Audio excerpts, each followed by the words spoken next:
Amigos, y en la sección entrevista de Voces de Israel tenemos a un amigo de hace ya varios años.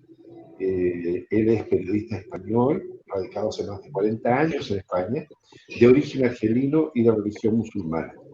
Y vamos a aprovechar que tenemos esta ocasión de poder tratar de ver desde los ojos de un musulmán que vive en España y que además es periodista y conoce a fondo el conflicto árabe-israelí, que nos explique un poco, primero nos cuente quién es él, qué es lo que hay de verdad y de mito cuando pensamos en el Islam y el mundo musulmán, y cómo este se ha relacionado con el conflicto árabe-israelí. Ayder, bienvenido a Voces de Israel. Te cedo la palabra, amigo. El micrófono es todo tuyo.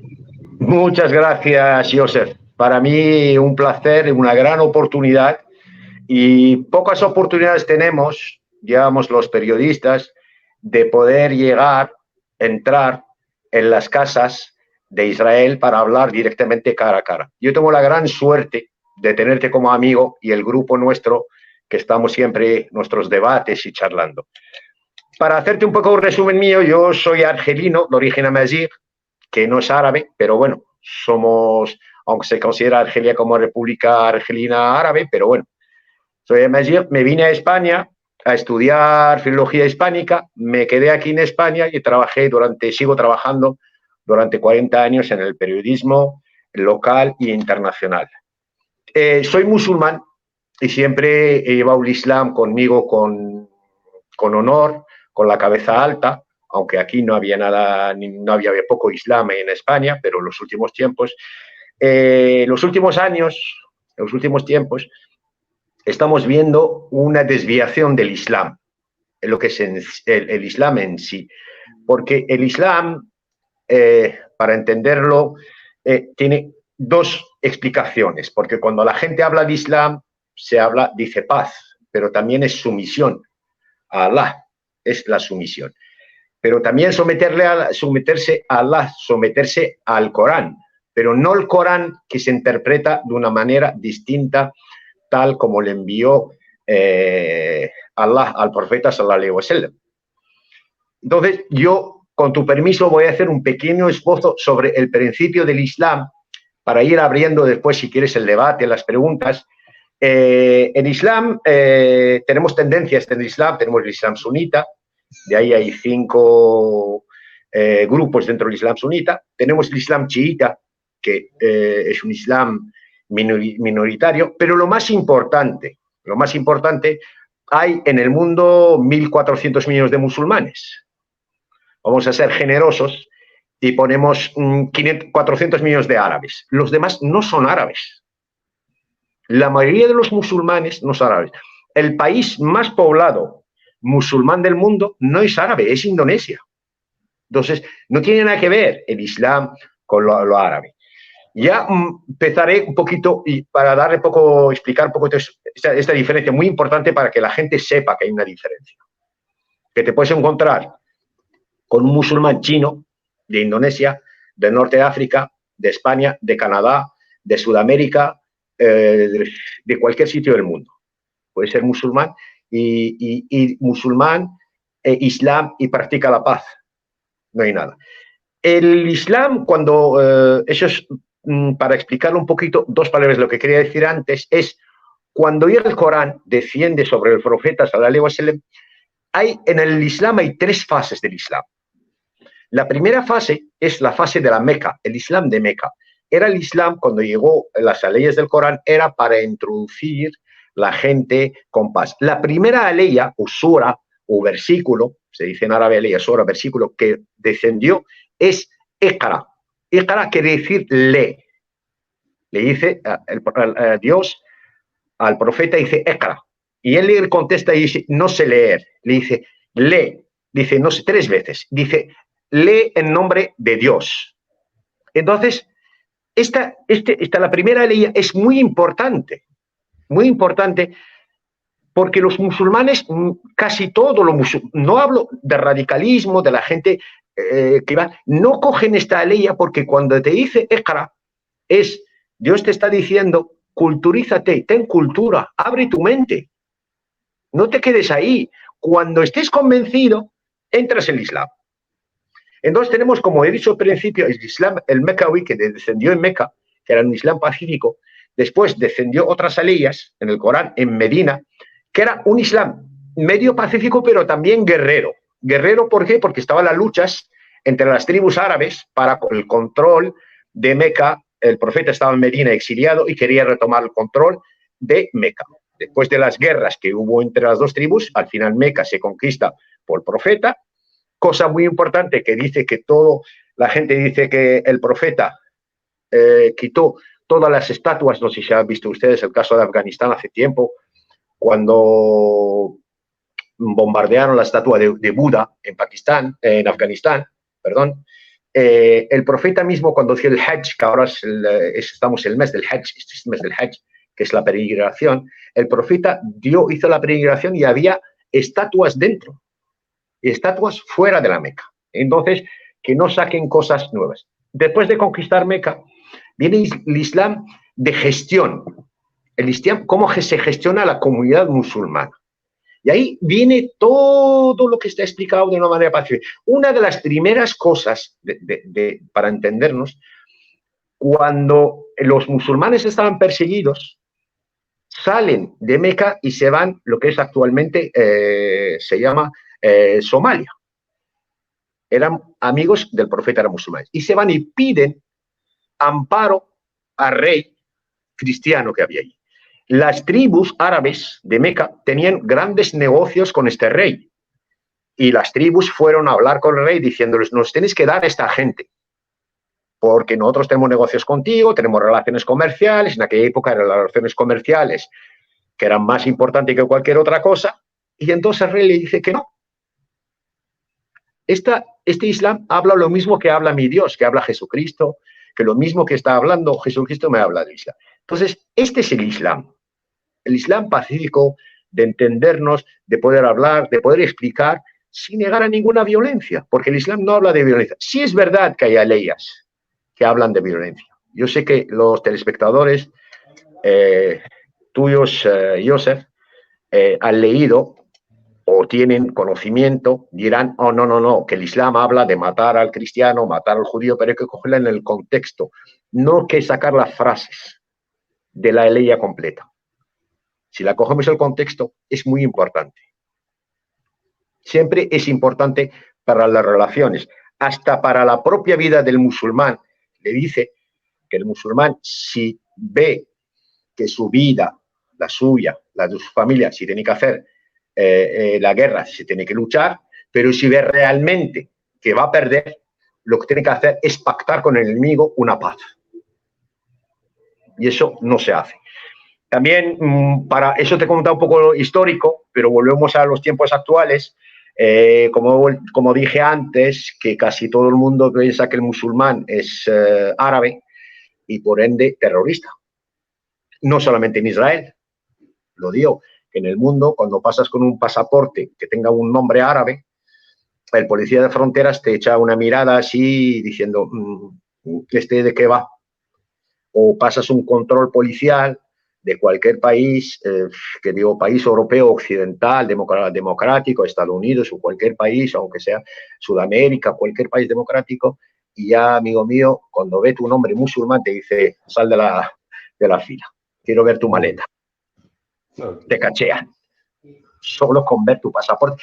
Y hay veces ni ver tu pasaporte, de ver la cara que tienes, te dice, sal de la fila. No, señores. No, señores, no es así. No somos, sinceramente, no somos así.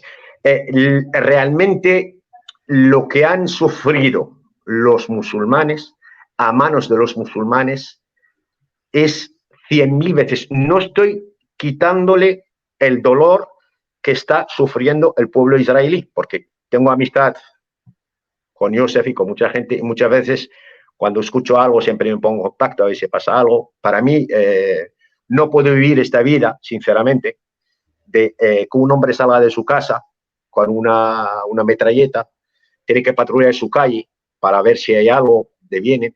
Su hija sale de la casa, no sabe si va a una parada de autobús, o un coche, un tío con un cuchillo, la puede matar. Eso es un sinvivir para el padre, para la madre, que tiene una hija, un hijo. Esto es un sinvivir, no puedo decir, pero eso, el Islam, lo que más han sufrido realmente de estos musulmanes somos los propios musulmanes. Hablo de mí personalmente y hablo de muchos amigos, muchos compañeros que han caído yo personalmente estuve durante mucho tiempo amenazado, mi vida amenazado, sacaron una fatwa. Fatwa quiere decir un edicto religioso donde me condenaban a muerte por ser periodista, por criticar a los islamistas, y nos ponían la etiqueta, la única etiqueta, cuando para atacarte te dicen que eres, apóstata, o eres una persona que no sigue la religión. Entonces, en este momento te ponen la etiqueta. Cuando te la ponen, amigo mío, eso cualquier musulmán puede matarte. Y eso es lo que ha hecho el Islam. El Islam es una manipulación. Se ha manipulado a la gente. Se ha ido manipulando desde el nacimiento del Islam. Los líderes religiosos que asumieron el Islam, si nos cogemos, por ejemplo, yo siempre cito un ejemplo, con tu permiso, si me extiendo mucho, perdóname, Joseph, es el ejemplo de la Sunna. La Sunna viene de Hadith. Hadith quiere decir que es dichos del profeta. Dichos del profeta. ¿Saben ustedes que los dichos del profeta fueron escritos 150 años más tarde de su muerte? La pregunta cuando escuchas un hadith te dice, dijo fulano, que se lo dijo fulano, que se lo dijo mengano, que se lo dijo fulano, que se lo dijo mengano, que se lo dijo fulano, se lo dijo mengano, 150 años atrás, que había escuchado al profeta decir eso. En aquella época no había internet, no había libros, no se escribía, no había biblioteca, no había escritos, que la escritura, el papel no estaba muy de moda como actualmente lo tenemos. Entonces, para que me hagas tú un hadith de hace 150 años después de la muerte del profeta, puedes manipularlo como quieres tú. Entonces, ahí empezó la manipulación del Islam. Ahí la manipulación política por intereses de los gobernantes para poder manipularlo, primero para gobernar ellos y encima, por desgracia, siempre buscar un enemigo exterior. Y el enemigo exterior siempre enseñar el dedo enfrente. Nunca un musulmán cuando hace algo mal es culpa de él, siempre es culpa del de frente. Y a raíz del conflicto palestino-israelí, el dedo siempre apunta a los sionistas. Por desgracia, siempre, si hay una mal en esta vida, siempre son los sionistas. No sé si tienes alguna pregunta, perdóname que me he lanzado explicando cosas así. No, es que me parece interesante el desarrollo que estás haciendo, Ayer, así es que si hay detalles los podemos ver después. Vale. Siguiendo el tema, volviendo al tema del Islam, del conflicto Israel, conflicto árabo-palestino, porque es un conflicto, por mucho que la Liga Árabe, que la Liga musulmana haya entrado dentro, en la época, es un conflicto, era un conflicto de intereses políticos, porque la causa palestina, y yo puedo citarte, y creo que lo sabéis ustedes mejor que yo, que a Arafat le preguntaron a Arafat un día, ¿por qué no firma la paz con Israel? ¿Por qué no firma la paz con Israel? Antes de los acuerdos de Sadat, antes de esos acuerdos, le preguntaron y dijo, si firmo la paz con Israel, mis hermanos árabes me matan. Eso, palabras textuales de él, no me lo he inventado yo, lo dijo él, porque realmente lo que manipularon detrás fue esto, la manipulación que se hizo del conflicto. Cada uno tenía su interés, el rey de Jordania tenía sus intereses, Egipto tenía sus intereses, Siria tenía sus intereses, y por ende después ya entraron las monarquías del Golfo que empezaron, digamos, a financiar cualquier movimiento que había, y especialmente ya cuando se crea la Liga Islámica en Arabia Saudita y empieza con el movimiento conservador, el movimiento wahabita, ya donde ahí ya el Islam radical, el islamismo radical se empieza a extender como una mancha en el mundo, que toca primero a los musulmanes. Miles y millones de musulmanes murieron en nombre de Allah, en nombre del profeta, y después ya justo cuando tocó el tema del islamismo ya tocó el conflicto palestino fue el primero señalado al dedo, que hay que recuperar Jerusalén, que hay que recuperar Israel, que hay que recuperar esto, y empezaron a financiar los atentados. Todo esto viene por una... para que veas, el ser humano ni siquiera en nombre de Allah lo hacían, no lo hacían en nombre de Allah, ni en nombre del profeta, lo hacían políticamente. Porque si cogemos un poco la historia, por mucho que la cofradía, los hermanos musulmanes fueron creados en el 45, la creación, digamos, del islamismo, de la base del salafismo, el islamismo radical, aunque viene del Benna, que estaba refugiado en Francia, y pues bajó a Egipto, los hermanos musulmanes, ese es otro tema que es más largo, que doy un poco una pincelada por encima para poder entenderlo. Este islamismo radical empieza a crecer a raíz de Arabia Saudita, pero empieza a crecer realmente, ¿sabes cuándo? Cuando la República Islámica de Irán, Khomeini llega al poder. Cuando se crea la primera república, el primer Estado islámico, que Arabia Saudita no era un Estado islámico. Arabia Saudita es un reino, el reino Al Saud. Pertenece a una familia. Se llama reino Al Saud, es de una familia. Irán era una república islámica. Cuando Khomeini se baja del avión y crea una república islámica, y lo primero que hace es salvar y liberar Palestina. Lo primero que hace. Entonces, todos estos países árabes que estaban alrededor, les entró el pánico. Les entró un pánico porque tenían miedo de perder sus puestos, perder digamos, sus territorios, perder todo, y empezaron a alentar al radicalismo sunita. Empezaron a alentarlo. Y uno de los primeros, que si nos fijamos en el tema palestino, aunque recibían subvenciones, era la OLP, que recibía dinero en aquella época, la OLP, que estaba financiada por muchos países árabes que tenían delegaciones, tenían embajadas, tenían aviones, estaban en Túnez, aunque tenían delegación en Argelia, en Arabia Saudita. En este momento ya se empezaron a crear otros grupos islámicos, como la yihad islámica, grupos islámicos dentro del movimiento palestino, que estos fueron financiados por estos grupos de musulmanes sunita árabe, pasando de Siria, Irak, Jordania, bueno, poco Jordania tuvo que hacer, pero Siria, Irak, Arabia Saudita, Qatar, Egipto, empezaron a financiar estos grupúsculos que empezaron a llevar realmente el terror. No hablo del terror de la OLP, ojo, la OLP hizo estragos al pueblo israelí. Hablo después ya el terror, el kamikaze, el que justificaba cualquier acción, el que están ahora mismo lanzando globos con gasolina a la gente, empezaron a recibir subvenciones, y si moría uno de ellos luchando contra los israelíes, dejaba a la familia cubierta de por vida, porque la familia recibía una pensión vitalicia y recibía el título de honorable, de que la familia tiene un shahid, un mártir, y es una familia que se respeta. Esta familia tiene acceso a la seguridad, digamos, a la sanidad, tiene acceso a la administración, tiene muchos accesos. Y el que no tiene, entonces todo el mundo que es pueblo pobre, todo el mundo que no tiene ningún shahid lo pasan canutas. Si no está dentro del organigrama, de la estructura política, militar, palestina, si no está dentro, la única manera de poder acceder a tener, digamos, una vida aquí, por eso la mentira de decir que el mártir irá al paraíso, pero el mártir cuando se sacrifica es para dejar a su familia aquí, no arriba.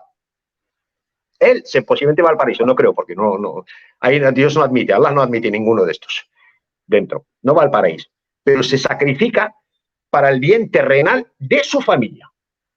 Es una contradicción, no sé si me entiendes lo que quiero decir, Joseph. Sí, me queda muy claro.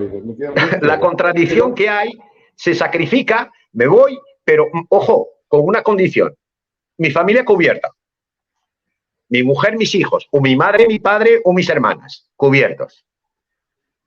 Bueno, yo te voy a contar una anécdota muy cortita. En una oportunidad capturamos un árabe que vive en un barrio aledaño a Betel y que era deficiente mental.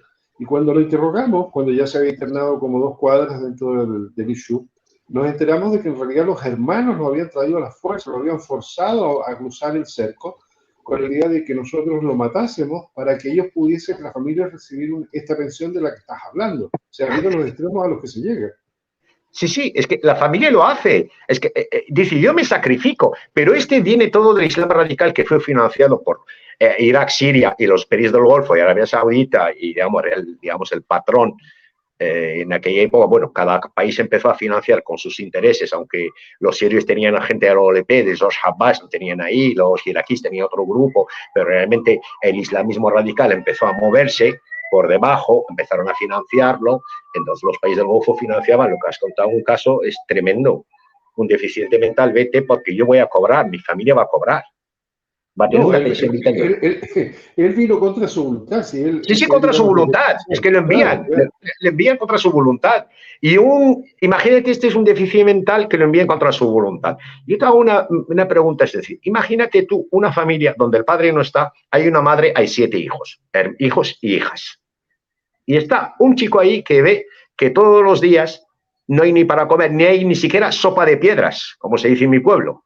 No hay ni siquiera una sopa de piedras. No se puede comer la sopa de piedras, no hay. No hay agua caliente, no hay leña, no hay nada. Le viene uno, le susurra al oído, le dice, mira, para que tu familia pueda vivir, mira, tómate un saco de arroz. Oye, muchas gracias y no sé. Mira, para que tu familia, para darte aceite, dile a tu madre y a tus hermanas que se pongan el hijab, que se tapen la cara. Vale. Mira, a ver, que taparse la cara aquí, ahora mismo, ya, se tapa la cabeza, la cara, y toma esto. Oye, para darte un poquito de azúcar y café, esto. Y después le dice, mira, ¿quieres que tu familia viva sin ningún problema durante toda su vida? No, el tío dice que sí. Encima va un religioso, que es un sinvergüenza, le come el coco y le dice que se lo haces por la yihad, por Allah, por no sé qué, por no sé cuánto. Y va sin mola, coge un cuchillo o hace cualquier cosa y deja su familia asegurada. Es como tener, aquí en Europa tenemos un seguro de vida. Cuando muere alguien, deja a la familia un poco cubierta para que no pague la hipoteca de la casa, al menos cubrirla. Dice, bueno, he trabajado tantos años que mi mujer, mis hijos no paguen la hipoteca porque para eso tengo un seguro de vida. Y que al menos este seguro de vida podrá ayudar un poquito a mi familia, a mi mujer o mis hijos para vayan avanzando un poquito, porque el sustento soy yo y este seguro de vida. Y esto es lo que han encontrado, un seguro de vida nuevo. Ok, esa parte me queda muy clara, pero hay algo que no entiendo más a lo general. Cuando se crea la Liga Árabe, se creó con 2 objetivos. Corrígeme tú si es que no es verdad lo que estoy diciendo. Uno de ellos es lograr la soberanía de los países que estaban, o la independencia de los territorios que estaban bajo dominio inglés o francés, y lograr, de ahí nacieron todos los países. Y el segundo fue no permitir que en ese tiempo el territorio que se conocía como Palestina, los judíos fueran a formar un país. Y eso, uno de los países que participó de la Liga Árabe desde el inicio, es Arabia Saudita. Pero hoy día vemos una Arabia Saudita que incluso se está acercando a Israel, aunque todavía no hay canales diplomáticos formales abiertos, pero sí sabemos de que hay negocios entre Israel y Arabia Saudita, y hoy día hay una especie de alianza militar para poder enfrentar, por ejemplo, a Irán. ¿Cómo explicas que Arabia Saudita, que fue uno de los grandes instigadores de esta violencia contra Israel, hoy día haya cambiado casi en 180 grados? Me gustaría que nos explicaras un poco eso. El cambio de Arabia Saudita viene al cambio generacional que hay en el régimen, digamos, en la casa Al Saud. No olvidemos que todos los reyes de Al Saud son de 70 años para arriba. El actual rey tiene 80 y pico años, Salman tiene 80 y pico años, tiene Alzheimer, tiene problemas, pero realmente el que está dirigiendo el país es su hijo. Es su hijo Mohammed bin Salman el que dirige el país. Es un chaval que tiene 32 años, educado, conoce a Occidente, estuvo aquí en España muchas veces, en Marbella, en la casa del padre, estuvo aquí, aunque él es muy conservador, muy conservador en sus aspectos, pero se dio cuenta de una cosa cuando llegó al poder. Salman, su padre, no era tan radical como el hermano Abdallah. Su hermano Abdallah, el rey, el que murió, que sucedió Salman después.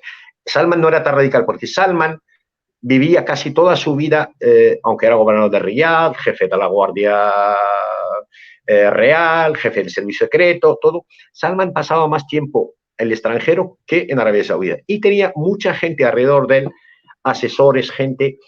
Algunos eran árabes, algunos eran musulmanes, otros no eran ni musulmanes. Entonces, el hombre tenía la mente abierta.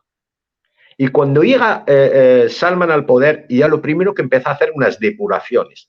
Después no le da tiempo de completar toda la depuración, entonces el hijo lo que hace, sigue en este camino y lo primero que hace, corta con los religiosos. Entonces, jamás en la historia de Arabia Saudita, jamás, si me hubiese contado hace en el 2015 o 2016, alguien me diga, oiga, vas a escuchar un imán saudita que va a decir en la tele, pido perdón por haber utilizado wahhabita, que es un islam radical, es un islam conservador, es un islam malo, que ha llevado a los musulmanes al mal camino. Jamás. Y ya hasta hace poco, cuando llegó Salman, empezaron los imames a salir en la tele diciendo, pidiendo perdón por haber utilizado este islam, por haber radicalizado no solamente a Arabia Saudita, ha radicalizado al mundo musulmán.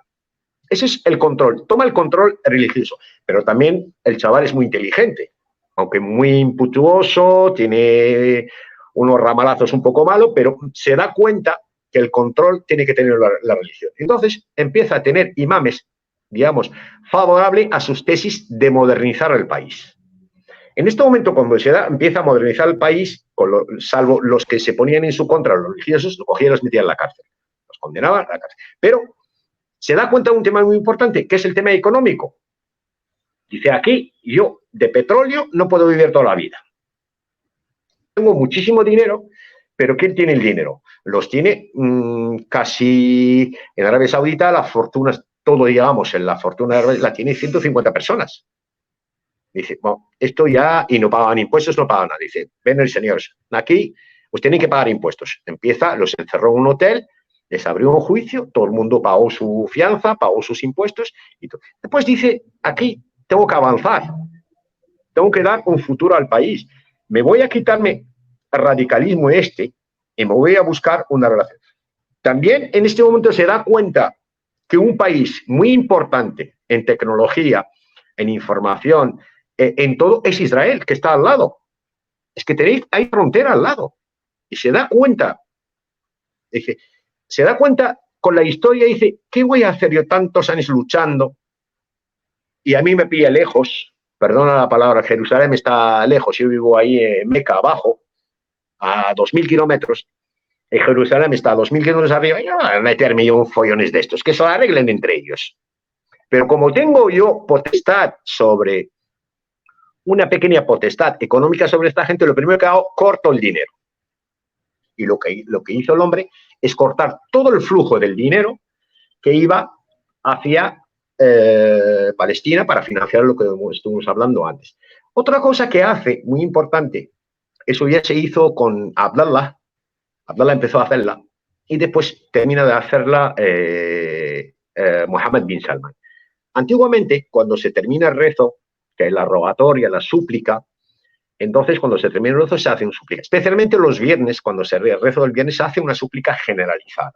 Antiguamente, te hablo hace pocos años, se hacía la súplica que Dios ayude al pueblo checheno en su lucha contra los infieles, que Dios ayude al pueblo afgano con lo infiel, que Dios ayude al pueblo bosnio, que Dios ayude a cualquier pueblo que luche, hay que ayudarlo. Y al pueblo palestino siempre estaba ahí. Llega Abdallah y corta todo, deja solamente Palestina. Deja solamente ayudar al pueblo palestino. Llega este hombre, corta todo, ya no hay ayuda, no hay súplica para ayudar al pueblo palestino.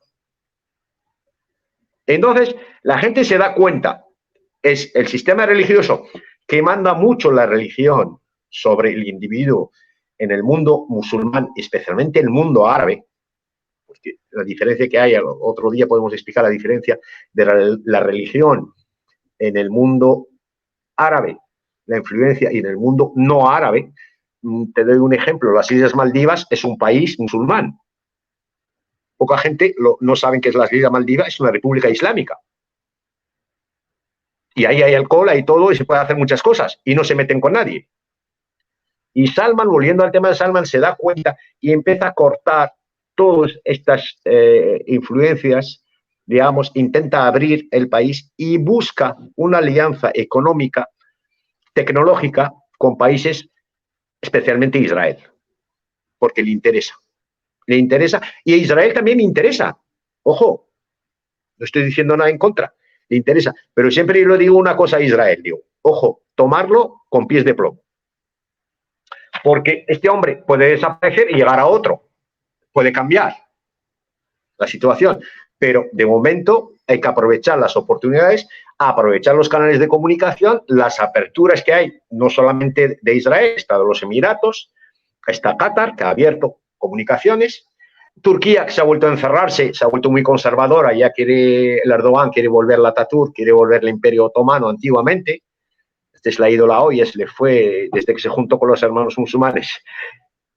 Aunque tengáis, Israel tenga relaciones diplomáticas con Turquía, pero el actual presidente de Turquía, desde que se recogió todos los hermanos musulmanes que hay en el mundo, que están declarados como organización terrorista, en muchos países como Argelia, Europa, Arabia Saudita, Egipto, Qatar, les han declarado organización terrorista, les ha recogido a todos, los ha metido ahí. Y como todos le bailan al son, quieren hacerlo el Imperio Otomano. Esa es otra historia. Pero lo de Salman es muy importante porque ha abierto el camino hacia otros países, como los Emiratos Árabes Unidos, como Egipto está forzando mucho la cooperación con Israel. Una de las cosas que hizo Egipto, por ejemplo, todo lo que es los túneles, que la frontera de Gaza, las casas que había al lado egipcio, ha derribado todas las casas. Ha cogido el ejército con sus excavadoras y ha derribado las casas. Tú tienes un túnel abajo, la casa para abajo. Ya está. Y eso viene forzado. Esto lo está haciendo Sisi. Viene forzado por estas relaciones. Y por ahí tiene que ir la historia. Por un lado, relaciones, apertura, para poder hablar de tú a tú. Yo tengo un problema, tú tienes un problema. ¿Cuál es el problema que tengo? Oiga, usted tiene una población. Llámala árabe, llámala israelí, llámala como quieres, porque no sabemos cómo llamar la población ahí. Sinceramente, ¿le llamamos Palestina? Vale. Pero el que vive en Tel Aviv, ¿cómo le llamo yo? Musulmán, que vive en Tel Aviv, ¿le llamo árabe o le llamo israelí? ¿Y el druso cómo le llamo yo? Es musulmán. ¿El beduino cómo le llamo yo? ¿Palestino, beduino, israelí? ¿O beduino, israelí, palestino? ¿O beduino, israelí? ¿O israelí? No sé cómo voy a llamarlo. Entonces, estos conceptos que hay ahí de la multirrazas, multicultura que hay en el Estado de Israel, que lo tiene y supo adaptarse, porque si cogemos el Estado mismo de Israel, si vemos las nacionalidades que viven ahí dentro, de todos los países del mundo están ahí, están de Rusia, de Sudamérica, de España, de los países del norte de África. Mis vecinos judíos viven en Jerusalén, de Argel, son de Argel. Amigos míos de aquí, de España, de Marruecos, están viviendo en Israel. Son de Rabat y de Casablanca. Pues eso puedo hacer. No, por eso el tema de Salman es muy importante para que otros países, aunque tiene críticas, especialmente en sectores conservadores, en sectores de la hermandad, cuando hablo de la hermandad, yo quiero decir los hermanos musulmanes, una forma de hablar nuestra para señalar los hermanos, el Ikhwan. Los hermanos siempre digamos los grandes males del Islam, los últimos tiempos, son la hermandad. Hay que estar abierto y hay que seguir trabajando con él. Hay que seguir. Aider, creo que tendríamos mucho para comentar y para adentrarnos en distintos aspectos de lo que hemos conversado. Me gustaría por hoy día que cerráramos acá. Yo creo que va a tener esta entrevista, va a suscitar muchas preguntas que seguramente van a formular quienes vean esta entrevista, y creo que podríamos dejarlas para una próxima oportunidad en que ya pudiéramos ver a lo mejor en más detalle. Pero lo que más me interesaba era que la gente te conociese mejor lo que es el Islam, porque cuando uno vive fuera de Israel y no conoce ningún musulmán, se queda con los mismos mitos y prejuicios que tiene todo el mundo respecto de los judíos, sí, de los etcétera. Pero cuando ya te vas relacionando, y yo tengo amigos árabes musulmanes que viven bajo la autoridad palestina en territorios completamente independientes, y sin embargo somos amigos, nos saludamos, nos hacemos favor al mundo, y si no fuera por el tema del conflicto, seguramente nos visitaríamos y compartiríamos como antes matrimonios y bautizos.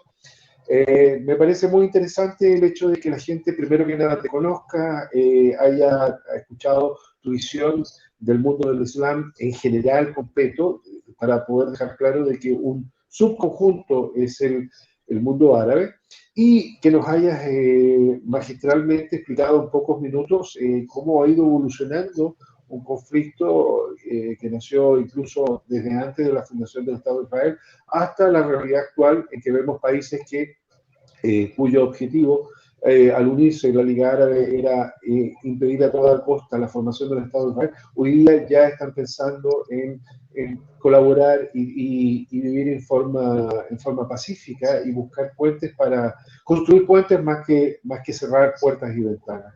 Así que, Ayber, te doy las gracias por tu tiempo y esperemos que tenerte nuevamente en una entrevista como esta en un futuro próximo. Muchas gracias, Josep. Ya sabes, siempre estoy aquí para lo que haga falta y para poder hablar y explicar las cosas y a vuestro servicio. Y te digo muchas veces, os deseo suerte ahí y de verdad, mi corazón está con ustedes, sinceramente, porque ya lo he hecho muchas veces públicamente, lo he escrito, lo he comentado, que es para mí un honor tenerte como amigo, pero también sufro por ustedes. Sufro, como ser humano sufro.